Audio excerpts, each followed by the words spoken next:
La présentation s'intitule « Parcours et besoins d'accompagnement des personnes éloignées du marché du travail ». Ça s'inscrit dans un projet plus large qu'on a mené au CERTA et à la chaire Réseau Jeunesse. Donc, un projet qu'on a mené en partenariat avec la Commission des partenaires du marché du travail et qui a été financé par la Commission des partenaires du marché du travail.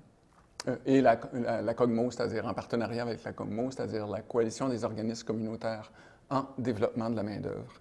Alors, la problématique a été élaborée il y a 3 ans, 4 ans environ, donc ça date un petit peu, ça date d'avant la pandémie aussi. Et déjà, on constatait que le contexte, malgré une forte demande de main-d'œuvre, certaines personnes persistaient à être considérées éloignées du marché du travail. On verra c'est quoi la définition bientôt.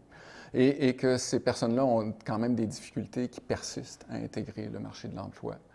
On réalise aussi dans la littérature et probablement aussi parmi les personnes qui interviennent auprès d'elles que la qualité de l'accompagnement de ces personnes-là apparaît comme un élément clé pour réussir leur intégration.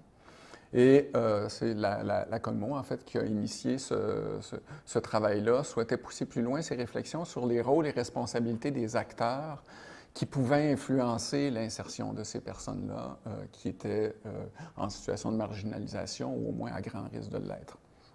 Alors, on a élaboré un projet avec eux et on a obtenu le soutien financier, comme je le disais, de la Commission des partenaires.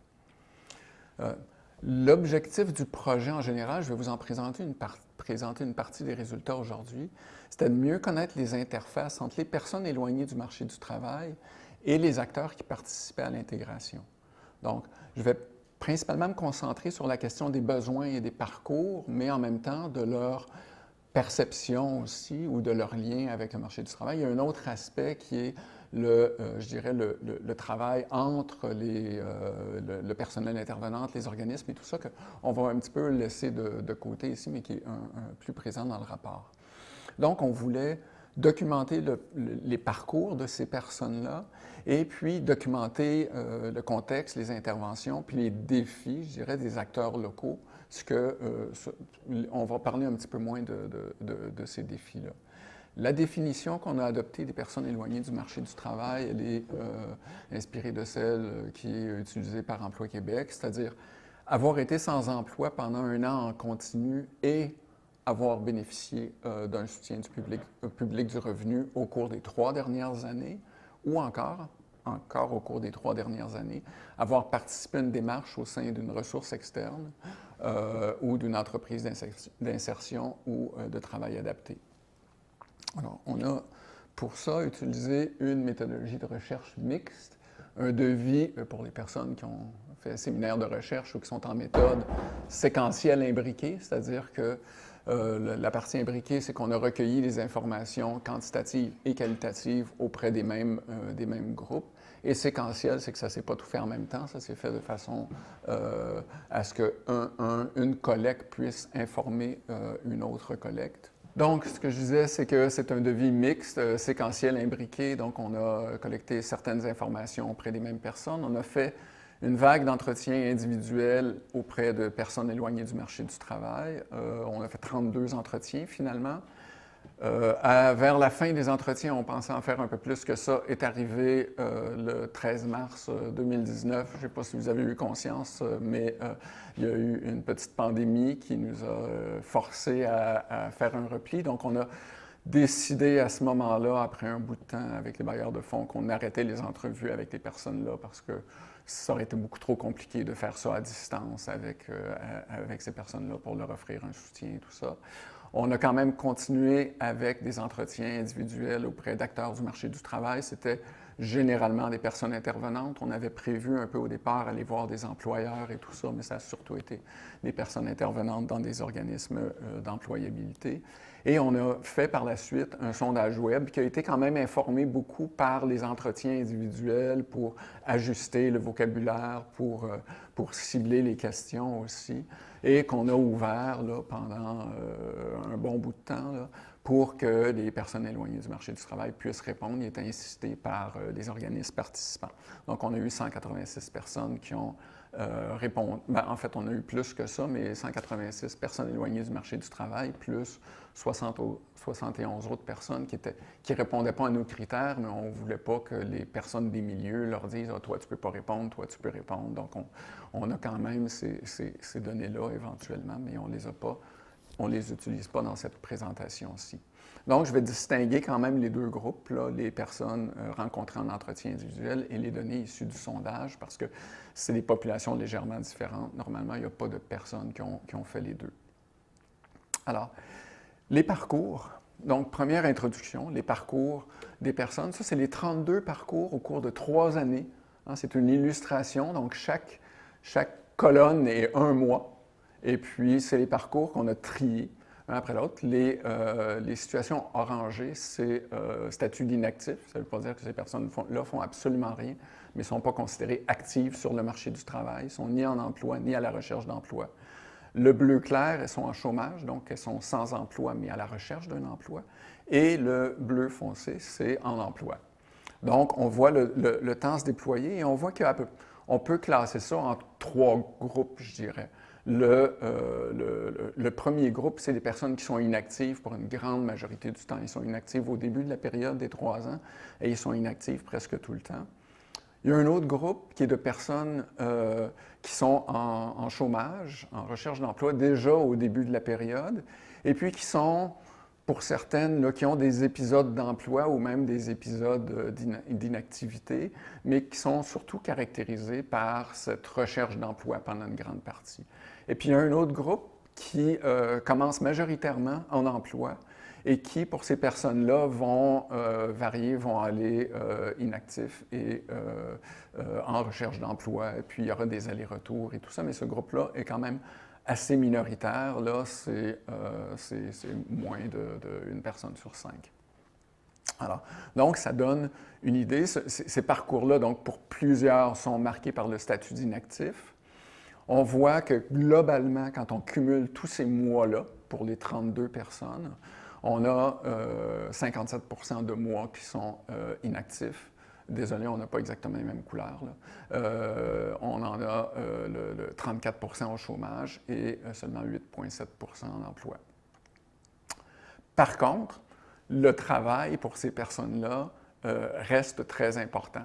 93 % des répondants au sondage, là, on n'est pas dans les mêmes 32, je vais vous faire vaciller d'un groupe à l'autre, ont déjà occupé un emploi. On voit la répartition du dernier emploi, donc il y en a plusieurs qui ont... et ça, le sondage, il faut comprendre qu'il s'est prolongé après le 13 mars. Donc là, il y a plusieurs personnes qui avaient aussi perdu leur emploi à la suite de la pandémie, mais c'est des personnes qui avaient eu des longs épisodes de sans-emploi aussi. Alors, ça reste là. Et quand on leur demande quelle place le travail occupe dans leur vie, hein, on voit qu'il y a quand même 83 %, presque 84 % que les personnes disent que le travail est très ou extrêmement important dans leur vie, même pour les personnes qui sont en situation d'inactivité depuis 3 ans, par exemple. Donc, le travail reste quand même quelque chose d'important, reste un point de référence dans leur vie qui est très fort. Donc, ça, c'est un premier constat qui est assez important. Et on le voit, donc, on a discuté aussi en entrevue de leur parcours avec ces personnes-là et on a relevé 4 grands marqueurs de parcours. Donc, ce n'est pas des parcours types, ce n'est pas des parcours dans lesquels les personnes sont, mais 4 grands aspects qui viennent teinter l'ensemble, ou en tout cas plusieurs des parcours. Un de ces marqueurs-là, c'est les problèmes de santé. Donc, certains de ces problèmes-là touchent un proche. Par exemple, quand on dit parce que moi, je me suis occupé de ma sœur qui était très malade à l'hôpital, j'allais là tous les jours, j'avais droit encore à 1 an de chômage, mais je l'ai perdu parce que, bon, et la personne ne comprenait pas trop comment ça fonctionnait aussi, donc elle a eu de la difficulté à se repérer, elle a perdu son éligibilité parce que, soi-disant, j'étais apte à travailler, mais moi, je m'occupais de ma sœur, puis ça a fait en sorte que ça m'a éloigné du marché du travail. une personne intervenante qui nous dit, ou ça peut toucher aussi la personne elle-même. On a vu beaucoup de cas aussi où ça touchait la personne elle-même. Donc, une personne intervenante qui nous disait que il y a beaucoup de ces problèmes-là qui les paralysent, la médication parfois pour certaines personnes et tout ça. Donc, les problèmes de santé sont des marqueurs importants de la vie des personnes éloignées du marché du travail. D'autres marqueurs importants, ce sont les épisodes ou les situations d'immigration. Hein.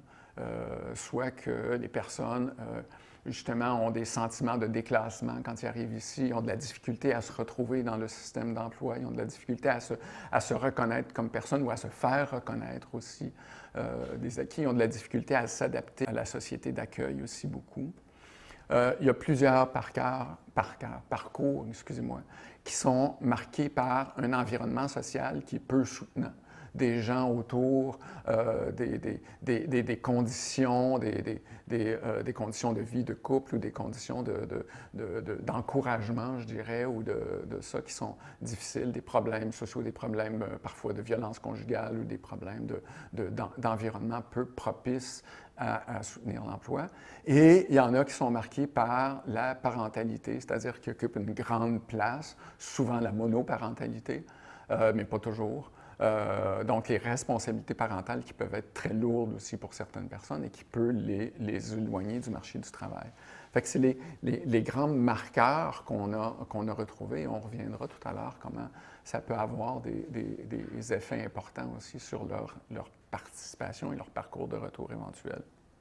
On a aussi documenté, et là on est encore dans les 32 personnes qu'on a rencontrées en entrevue, les parcours d'interaction avec les ressources de soutien. Donc encore sur les mêmes 3 ans, sur le même principe que le premier graphique. Donc en gris, c'est les mois sans aucun contact ou sans aucune ressource contact avec des ressources de soutien. En bleu, ce sont les mois où il y a eu des interventions avec des acteurs du marché du travail, donc organismes communautaires, Emploi Québec, etc. En jaune, c'est les services sociaux et de justice. Donc, et en vert, c'est les deux. C'est à la fois services sociaux et des organismes d'employabilité ou Emploi Québec et tout ça. Donc, encore ici, on voit se dessiner 3 profils, je dirais, là. Donc, le profil A, c'est plus de la moitié de l'échantillon, hein, qui ont, au début de la période, des 3 années et sans suivi, en général, certains pour pas très longtemps, là, et qui passent à des suivis professionnels, mais plutôt intermittents, pas si intenses, sauf pour certains là, qui se rapprochent là, du deuxième groupe. Le profil B, qui est le petit quart d'échantillon, ce qui commence en bleu, hein, interagit avec des acteurs du marché du travail pratiquement tout le long, en tout cas de façon très longue, et c'est principalement avec des acteurs du marché du travail. Et le profil C, qui est un autre quart de l'échantillon, a du soutien tout au long de la période. Et c'est services sociaux et de santé, mais c'est aussi à l'occasion des acteurs du marché du travail, donc c'est employabilité et tout ça. Encore là, les personnes éloignées du marché du travail, ce n'est pas un groupe homogène, mais on peut voir que c'est un groupe quand même qui a beaucoup d'interventions. Et donc, si on regarde le cumul de ces mois-là, il y a le tiers des mois, 36 % environ, un peu plus du tiers, là, où il n'y a aucune intervention, mais ce qui, en corollaire, ça veut dire que presque les 2 tiers des mois, il y a de l'intervention mois après mois sur 3 ans.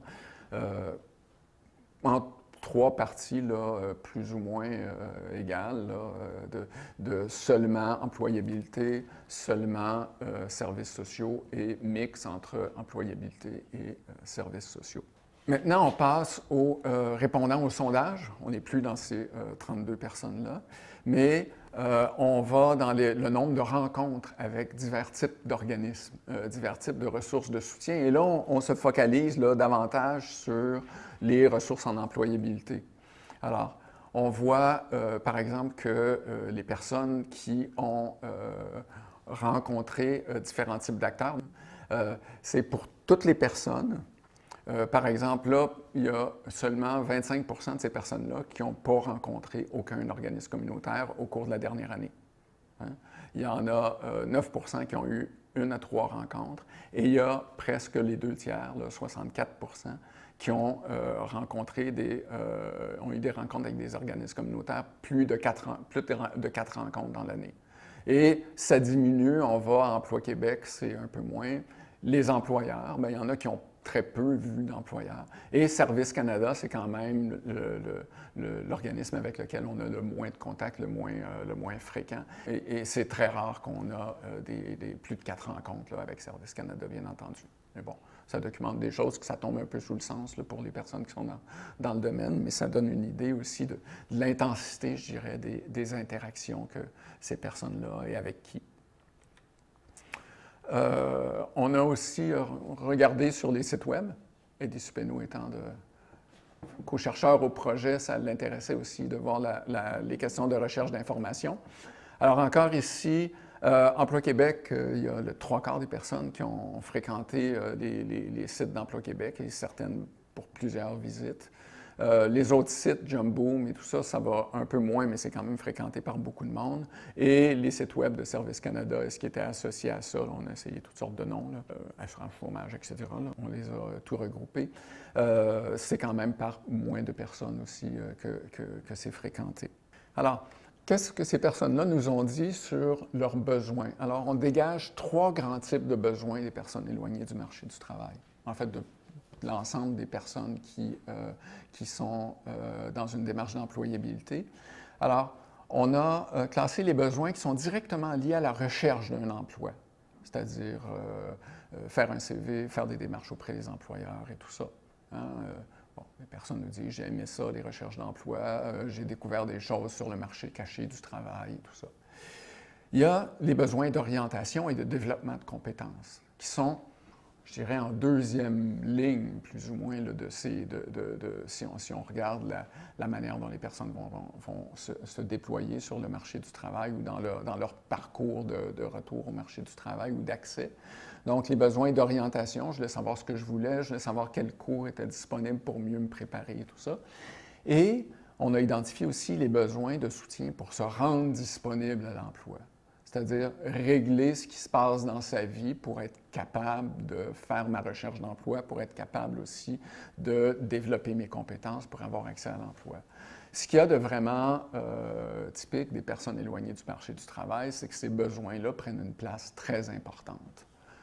Les besoins immédiats de recherche d'emploi, le besoin d'orientation et développement des compétences peuvent être là aussi, mais il y a quelque chose dans être en mesure de régler, de stabiliser sa vie, d'organiser sa vie, de gérer sa santé, d'être capable de prendre soin de ses enfants tout en étant disponible pour le travail qui prend une importance assez grande pour ces personnes-là.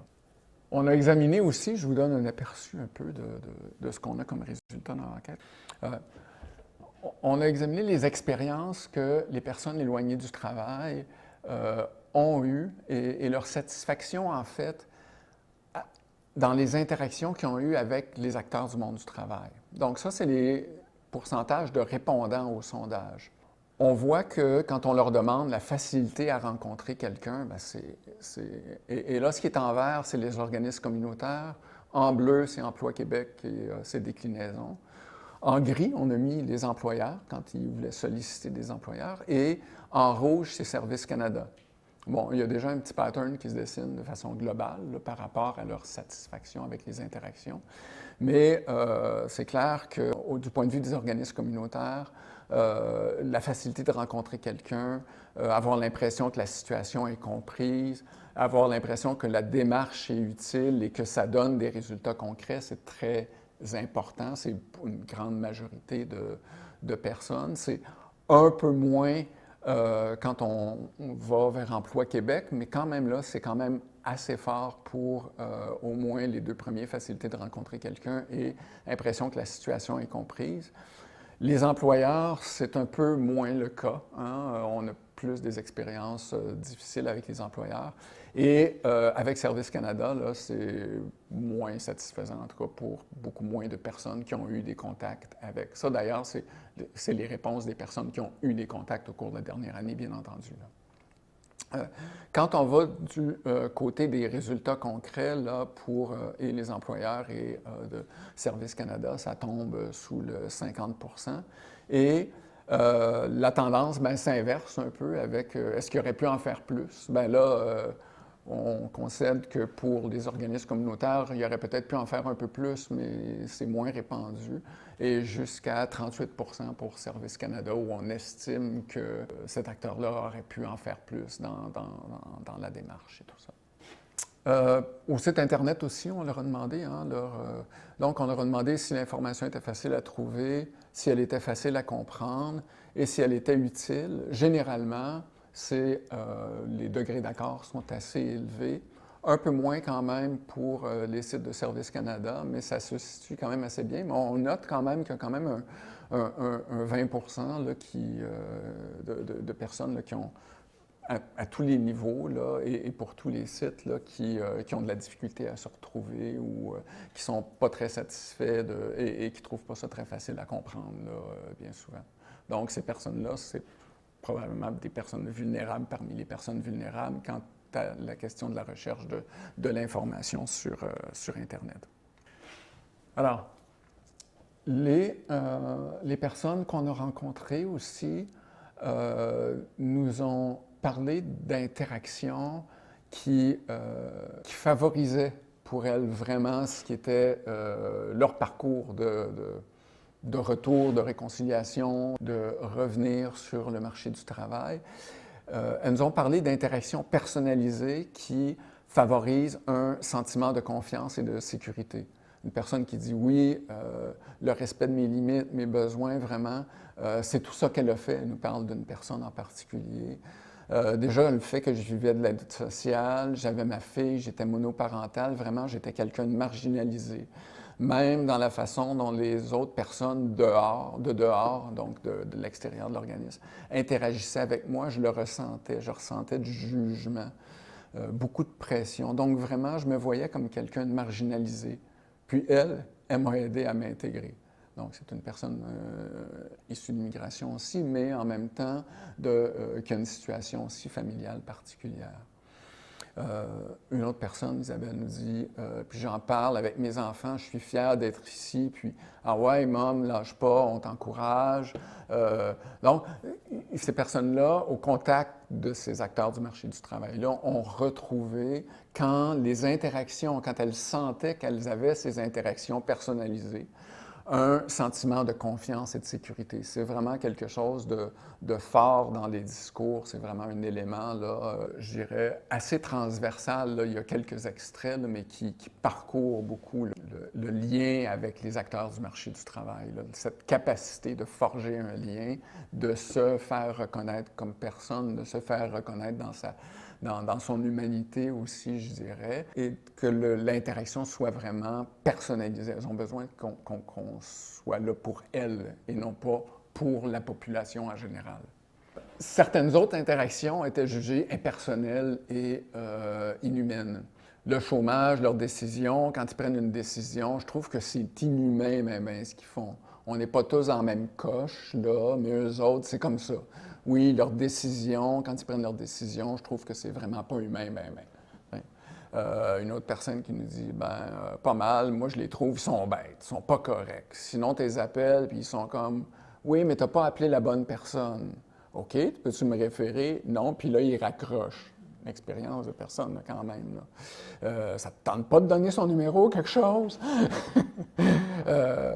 Ou avoir une vraie aide, pas juste se faire demander chaque semaine si on a postulé et rien apporté en plus. Donc, cette idée-là de se sentir surveillé aussi, et c'est aussi un rôle, on voit qu'on réfère beaucoup ici à Service Canada. Donc, il y a cette question-là aussi qui traverse, je dirais, l'ensemble des entrevues et de ce que les personnes... et qui se reflète dans les taux de satisfaction qu'on a vus tout à l'heure. C'est que bien sûr, certains organismes, comme Emploi Québec, mais encore plus parfois Service Canada, ont à la fois un rôle de soutien, mais aussi un rôle de surveillance, je dirais, et qui fait en sorte que ça peut aussi rebuter beaucoup les personnes éloignées du travail. Et c'est pas là qu'elles vont s'adresser en premier. Ça peut aussi rompre les liens, faire en sorte on va éviter pendant longtemps de revenir faire un tour là. Et c'est pas là qu'on va commencer notre démarche, là. Ou si on la commence là, probablement qu'on va retourner inactif pendant un grand bout de temps. C'est un peu ça, là. C'est rébarbatif, c'est souvent vu comme étant... on est en terrain hostile, on est là pour se faire surveiller. Je ne dis pas qu'il n'y a pas d'exception, puis que les personnes n'ont pas rencontré une personne de temps à autre qui leur a ouvert des portes et tout ça. Mais règle générale, la perception, c'est qu'on est en terrain hostile, qu'on est là pour se faire demander des choses et non pas pour se faire aider, mais on est là pour rendre des comptes et pour se faire surveiller. Et bien sûr, on a retrouvé aussi des interactions qui étaient parfois insuffisantes devant l'ampleur des défis. Donc, on a eu beaucoup de témoignages, à la fois de personnes intervenantes, mais aussi de personnes éloignées du marché du travail. Mais là, les extraits sont plus difficiles à mettre parce qu'ils sont parfois plus décousus aussi, là, mais c'est ce qu'on devine derrière, là. La santé mentale, c'est un sujet sur lequel on ne se sent pas forcément compétent dans nos organismes d'employabilité. On demande souvent des ressources là-dessus parce que c'est un critère. Ça peut quand même être un critère d'échec à la recherche emploi et tout ça. Et juste un résultat, je ne vous présente pas là parce que je voulais faire ça quand même relativement rapidement puis avoir une petite place aux échanges et à la discussion. Mais la question de l'accès aux ressources en santé mentale et des liens entre les ressources de santé et les ressources d'employabilité, ça semble être un gros point faible à la fois les personnes intervenantes sur lesquelles on témoigné, mais aussi qu'on voit, qu'on décode dans le discours des personnes éloignées du marché du travail. Ce lien-là, cette passerelle-là, elle est rare, elle ne se fait pas toujours très bien. Ces populations-là ne sont pas nécessairement comprises. Il ne semble pas qu'il y ait des interactions non plus entre les acteurs. Il y a des trous là, de services, des failles de services importants entre je dirais, services sociaux en général, mais beaucoup les questions de santé mentale et tout ça. C'est comme si les gens qui font de l'employabilité et tout ça ne sont pas si considérés autour de ça et vice-versa. C'est pas vu comme étant une priorité dans la vie de ces personnes-là. Donc là, il y a beaucoup de travail à faire. Et si je peux aller sur d'autres études que j'ai déjà faites, par exemple quand on travaillait sur le programme Engagement Jeunesse, qui était un programme qui visait à stimuler l'interaction entre les organismes et les différentes sortes d'organismes autour de l'insertion des jeunes. Pas le mouton noir, mais la difficulté, la plus grande difficulté de partenariat autour des services de soutien au parcours des jeunes qui avaient des difficultés sur le marché du travail, c'était vraiment avec les services de santé aussi. Donc, c'est pas quelque chose qui a changé aussi, c'est pas quelque chose de nouveau, là, et c'est pas quelque chose qui est juste sur les personnes très éloignées du marché du travail, mais ça semble toucher pas mal de monde. Et on a vu au début combien ces personnes-là avaient aussi la question de la santé peut être très importante, est un marqueur important des parcours. Et donc, il y a quelque chose là à approfondir beaucoup. Il y a probablement au niveau de l'intervention et au niveau systémique aussi des choses à faire si on veut vraiment aller chercher ces personnes-là éloignées du marché du travail et à la fois leur donner l'occasion de se déployer, mais aussi aller chercher le discours ces temps-ci d'aller chercher les bassins de main-d'œuvre qui ne sont pas disponibles. Ben, ce côté-là là, de soutien en santé mentale peut être très important. Alors voilà. Pour un peu résumer, j'ai voulu présenter quelque chose de court parce que je veux aussi bénéficier de ce temps-là pour avoir des échanges avec la salle. Donc, ce qui serait à retenir, outre l'ensemble du rapport, c'est que on voit chez les personnes éloignées du marché du travail des parcours qui sont marqués par l'inactivité, par l'absence du marché du travail, par le non-contact, même pas en termes de recherche d'emploi, mais où le travail occupe quand même une place importante. On a toute une section du rapport où on examine quels seraient les critères pour accepter un emploi, quel type d'emploi ces personnes-là voudraient. Là, je ne les ai pas présentés mais je vous invite, c'était pour vous inviter à aller télécharger et lire le rapport. Mais on voit que ces personnes-là ont quand même un certain nombre de critères et que le travail est important pour elles. Là, c'est vraiment quelque chose de central dans leur vie. Si ça c'était possible, j'irais, là, ça me ferait. Mais je ne pense pas que c'est possible. Donc, pour les personnes qui sont vraiment inactives, c'est parce que je ne pense pas que c'est possible, c'est pas parce que je ne veux pas. Oui, dans certains cas, mais c'est assez rare. On a des parcours de vie aussi qui entraînent des besoins qui dépassent largement le cadre de l'emploi. C'est pas tant que ça, il y en a, mais c'est pas tant que ça des besoins immédiats de se trouver un job, de faire un CV. Il y en a, mais ce n'est pas l'essentiel. Il y a du développement de compétences, bien sûr. Il y a des besoins d'orientation aussi, parce que souvent les vies sont mêlées. Mais il y a beaucoup de besoins pour faire place à l'emploi, pour donner une place, pour donner un espace, pour pouvoir réintégrer ou intégrer l'emploi dans sa vie.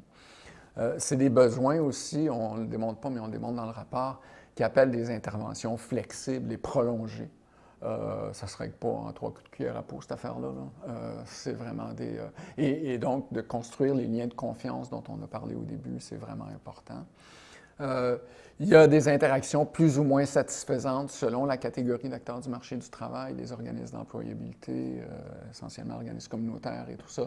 Beaucoup de satisfaction à l'égard de ces organismes-là malgré certains bémols au niveau de est-ce que ça a vraiment aidé, mais quand même. Plus de difficultés, mais probablement à cause du double rôle de soutien et coercition des organismes plus gouvernementaux. Des retombées importantes des interactions avec les organismes d'employabilité. On les documente beaucoup. Je vous ai mis une couple d'extraits, mais il y a quand même beaucoup de types de changements que les personnes ou des types de soutien que les personnes nous ont rapportés. Et les problèmes de santé qui entravent le soutien en employabilité, à la fois pour les personnes, mais aussi au niveau systémique, là, de lien entre les intervenants et intervenantes de l'emploi avec le personnel et les organismes de santé. Voilà. Alors, déjà sur un écran près de chez vous, le rapport est disponible sur le site de la chaire et je pense qu'il est aussi sur le site du CERTA. Ou, non, oui, a priori. Donc, merci pour ça. Et on pourrait passer à période de discussion. Oui, Rachel. Merci beaucoup. J'en ai quelques-unes. Je vais commencer par ce que tu viens de parler lié à santé. Ça fait quand même quelques années que ça sort dans les recherches et tout ça. Puis il y a des régions où il y a eu vraiment des améliorations qui semblent vraiment riches. Là, je pense à la Naudière notamment. Est-ce que vous avez suffisamment de matériel pour faire... On n'a pas assez de N pour faire ça avec les 163 pour faire des analyses régionales. Ça prendrait au moins 20, 30. Puis dans les entretiens? Dans les entretiens, on a fait...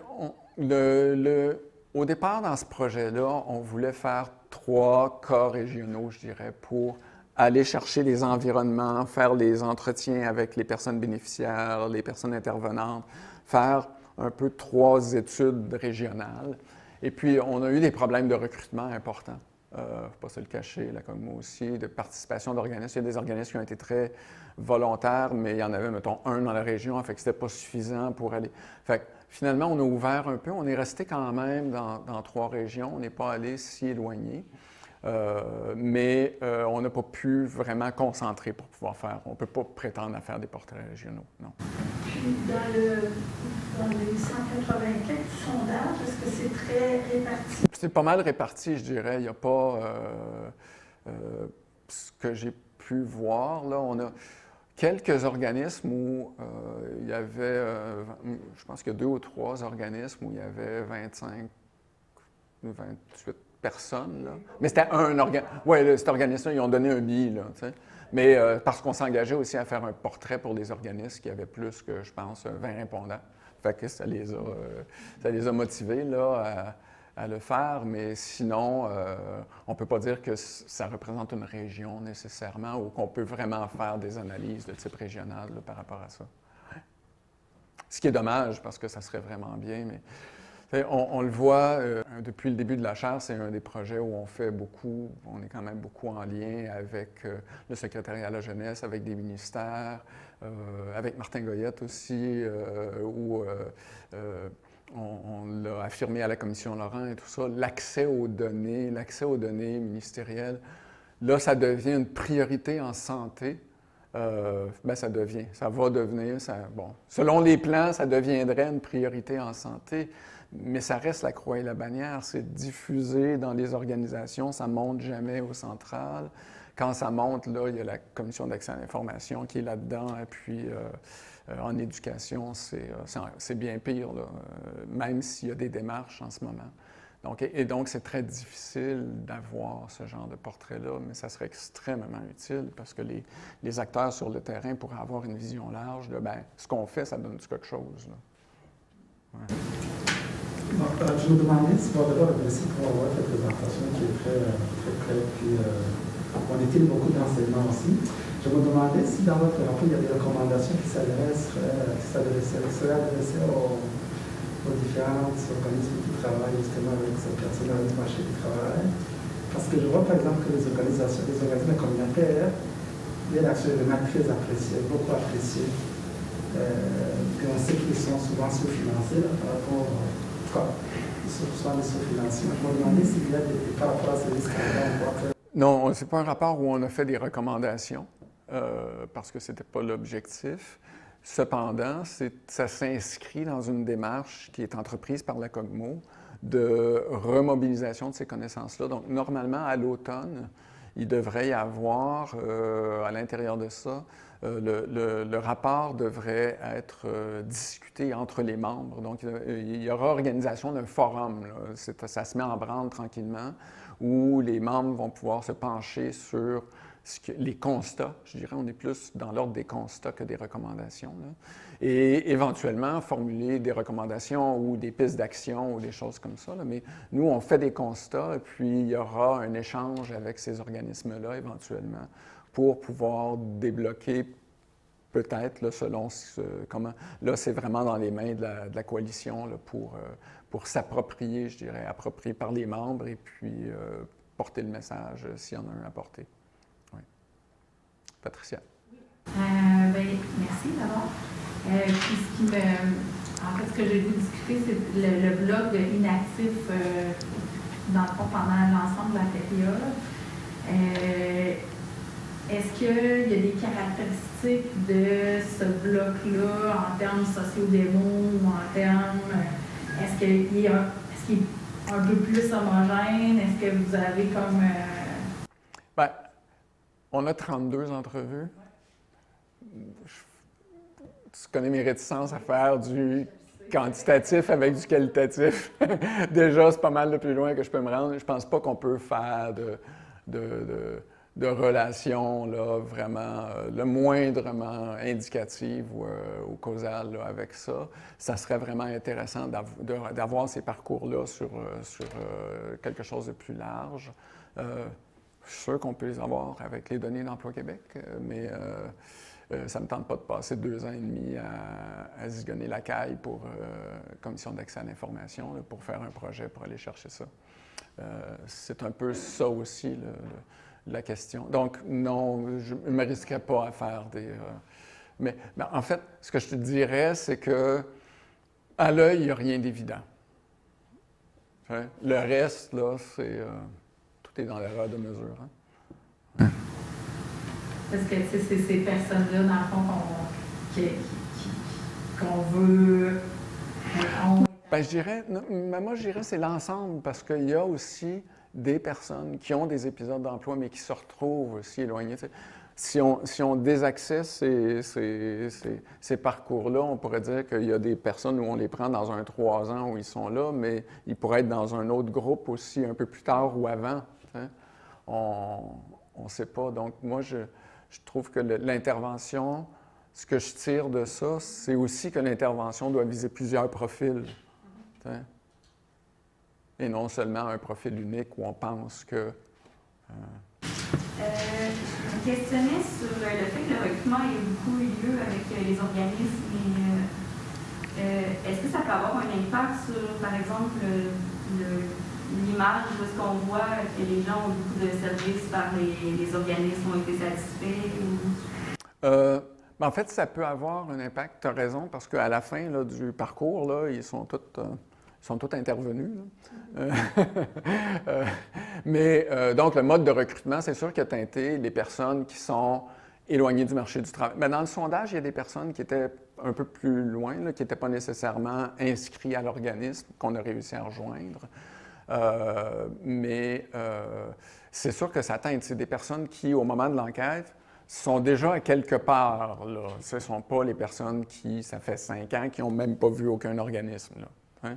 Fait que ces personnes-là, là, tu sais, quand tu as ta bande d'inactifs, il y en a une autre bande qu'on ne voit pas, là, qui est encore plus loin probablement là, de ce côté-là. Fait que ça teinte là. Le fait qu'il nous ait dit des gentilles choses pour les organismes, je ne pense pas. La manière dont on posait la question et tout ça, c'était assez spontané. C'était pas... non. Puis j'ai pas l'impression non plus, le recrutement a été très difficile aussi, puis pour le sondage et tout ça, que les organismes ont filtré en disant « Ah, ça, c'est un qui va dire des bonnes choses de nous. » Tu sais, c'était pas... en tout cas, ils ont peut-être invité les personnes qui pensaient qu'ils allaient pouvoir répondre, surtout dans un sondage web. Là, il y a peut-être... J'irais plus de ce côté-là, moi. Les personnes pour le sondage web. Pour les entrevues en face-à-face, là, on est allé pour des personnes qui étaient plutôt actives et qui auraient une certaine disponibilité à parler à quelqu'un.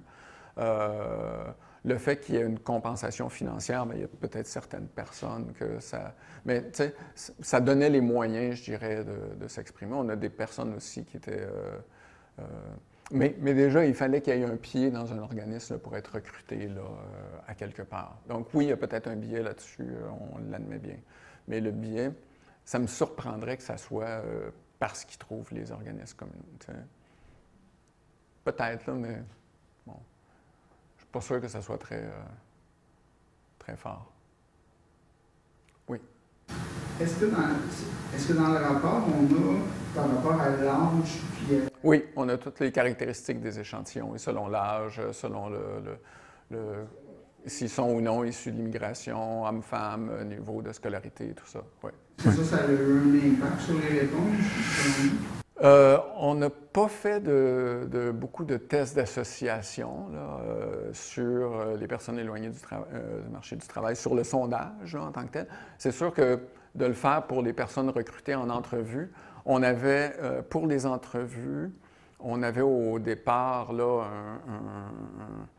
un critère où on voulait être en grappe, on voulait avoir des personnes de différentes, je dirais, catégories d'éloignement du marché du travail, et puis donc on a un peu aussi, c'est ça aussi qui a fait qu'à un moment donné, notre recrutement, là, on voulait avoir des personnes qui étaient considérées éloignées du marché du travail, mais qui étaient plus dans des groupes, avoir des personnes de tous les groupes, donc femmes, jeunes, personnes handicapées, personnes qui avaient eu des soucis avec la justice, personnes autochtones. Donc, on a essayé d'aller chercher une variété aussi, là. On ne voulait pas aller chercher une représentativité dans les entrevues parce que là, c'est un fardeau qui est beaucoup trop grand. Mais on a essayé d'aller chercher une variété et ça, c'est assez décrit, là, Et puis, pour le sondage, ça ne semble pas si différent de ce qu'on a comme bribe de statistiques là, sur les personnes éloignées du marché du travail. Là. Il n'y a pas l'air d'avoir de distorsion qui saute aux yeux, là. Comme si on avait eu juste des femmes ou quelque chose comme ça. Là. Et puis il y a des personnes qui ont des diplômes aussi là-dedans, là, bien sûr. Oui. Avez-vous abordé des questions qui touchent bilan de compétences, de connaissances des acquis, ces choses-là? Pas vraiment, non, parce que c'était pas l'objectif. Ça aurait été... Oui.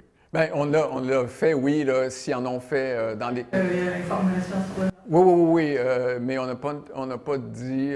dans le sondage, il n'y avait pas de questions sur avez-vous fait un bilan de compétences ou quel type de démarche. Laisse-moi penser... Le type de démarche qui a été fait, non, on n'avait pas le type de démarche. On était plutôt dans l'intensité, la durée, la satisfaction des démarches dans le sondage. Dans les entrevues, là, c'est les gens qui nous racontaient ce qu'ils avaient fait avec les personnes et tout ça. Il y a probablement quelques personnes qui nous ont parlé avoir fait des bilans de compétences et tout ça, là, mais c'était pas la mission de creuser qu'est-ce qu'ils avaient fait à l'intérieur du bilan. Oui?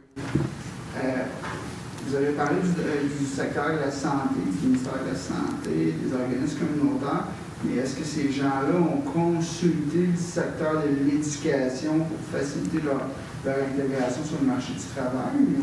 Oui, bien, ça passe souvent par l'employabilité, je dirais, de mémoire là, dans les bribes d'entretien, mais il y a des démarches d'information hein, qui peuvent être faites, mais c'est-à-dire que là aussi, il y a peut-être un biais. S'il y a quelqu'un qui est éloigné du marché du travail, puis tout à coup qui aboutit dans un SARCA sans jamais être allé voir un organisme d'employabilité, bien, on n'a pas de chance de l'avoir inclus dans notre échantillon. C'est parce que notre échantillon était basé sur des organismes d'employabilité, généralement, ou tout ça. Donc, si quelqu'un, ça fait 5 ans qu'il est inactif, puis tout à coup, il débarque dans un SARCA et tout ça, on a zéro chance de l'avoir échantillonné. Mais, puis habituellement, pour ces personnes-là, donc ce que je comprends là, de ce que j'ai un peu en mémoire des entretiens, c'est qu'il y a beaucoup d'informations à cette étape-là sur tout ce qui est scolaire, sur tout ce qui passe par les intervenants d'organismes d'employabilité. Ils ne vont pas les envoyer dans les organismes d'éducation directement. Là. Ils peuvent donner quelques bribes, genre « je suis allé là » ou tout ça, mais il n'y a pas de... le souci va être quand je vais savoir ce que je vais vouloir faire, je vais y aller. Là. Il y a encore de l'information à donner sur le rôle des SARCA, ça veut dire. Oui, c'est ça. Ben, mais tu sais, s'il y a des gens qui sont allés directement... Mais s'il y a des gens qui sont allés directement, c'est qu'on ne les a pas captés dans notre enquête. C'est ce que je veux dire. Il y en a peut-être, mais je n'avais pas moyen de on pourrait dire que c'est une limite. Là, parce que c'est fait à partir d'une perspective d'employabilité. Sonia? Juste un petit peu dans ça, je vais essayer. Il y avait une image où est-ce qu'il y avait 3 profils. Il y en a eu plusieurs, en fait, mais... Il y en a 2. Oui. Je me demandais si ça avait été vraiment délimité, parce que là, nous, on ne voyait pas, parce que moi, personnellement, je n'ai pas vu de séparation claire de la limite. Ah, il y a des petites lignes sur le bord, là, mais c'est subtil, là, je ne voulais pas attirer, mais... Les deux, où je voyais comme 2 lignes au-dessus de comme la zone bleue, il y en avait un qui me demandait à quel moment on avait pu comme le transférer. Oui, c'est ça, mais écoute, c'est des profils qualitatifs, hein, entre guillemets, donc...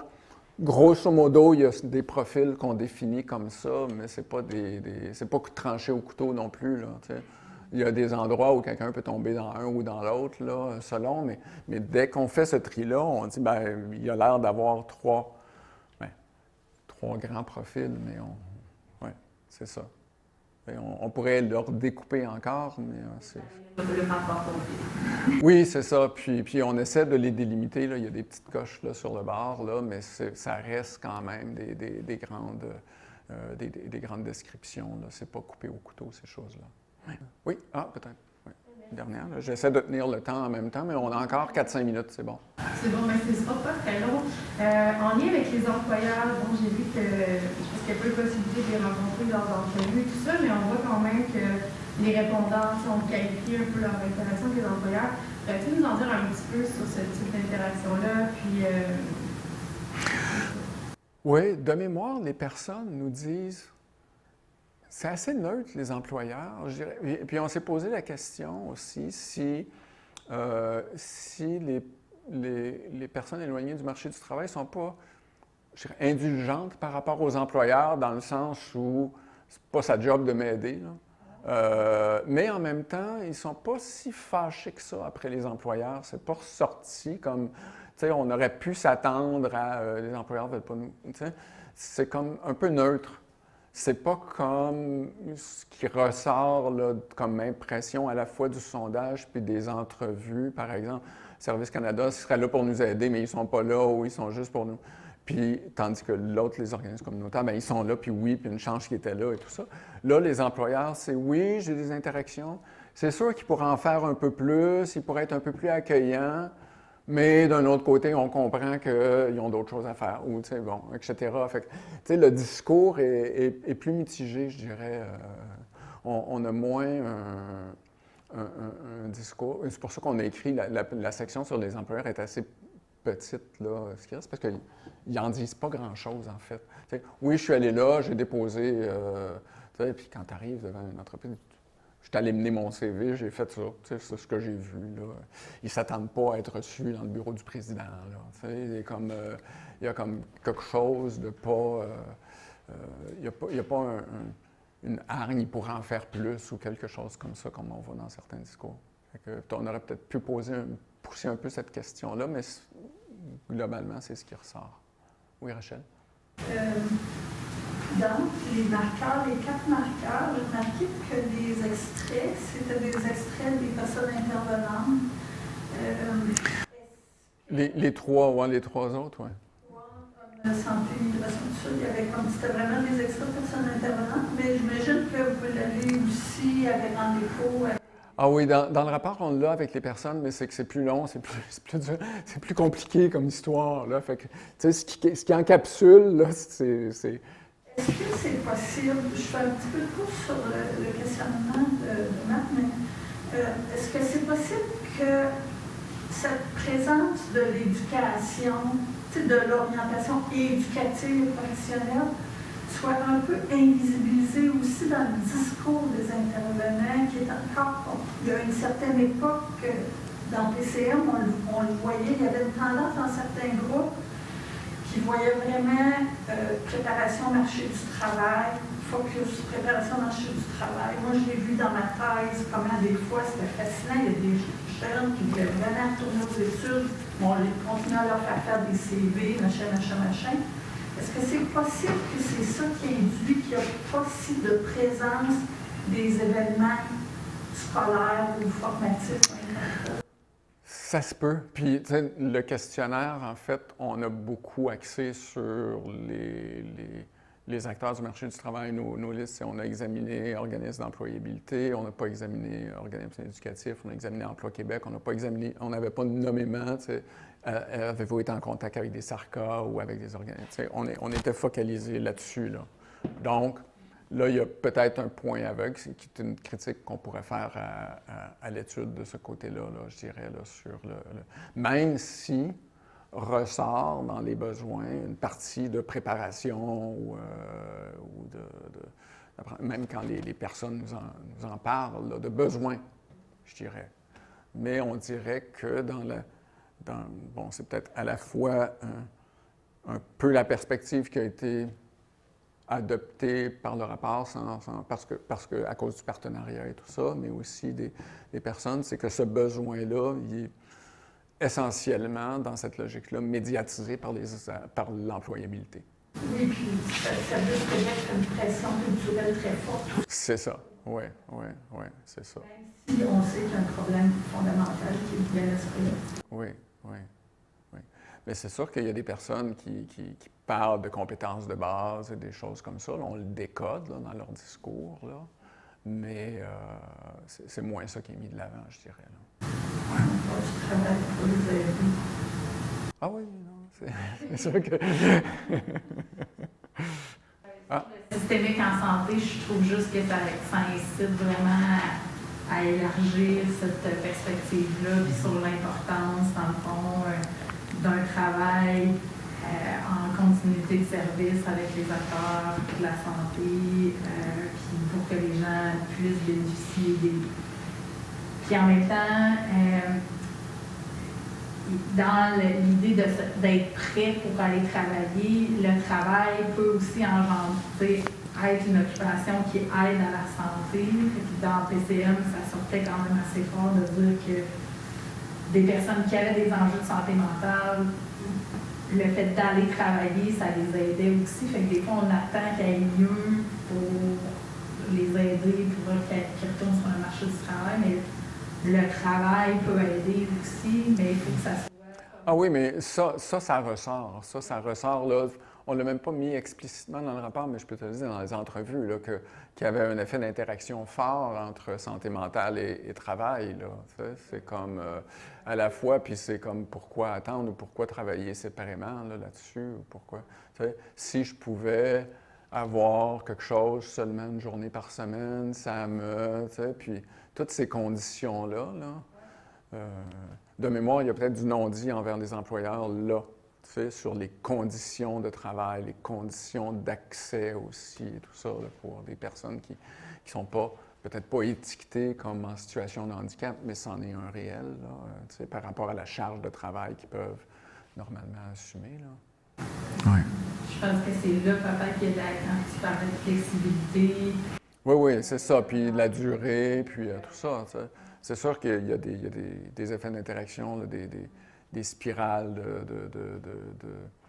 d'effets vertueux, effets pervers. Là, ouais. Merci beaucoup tout le monde.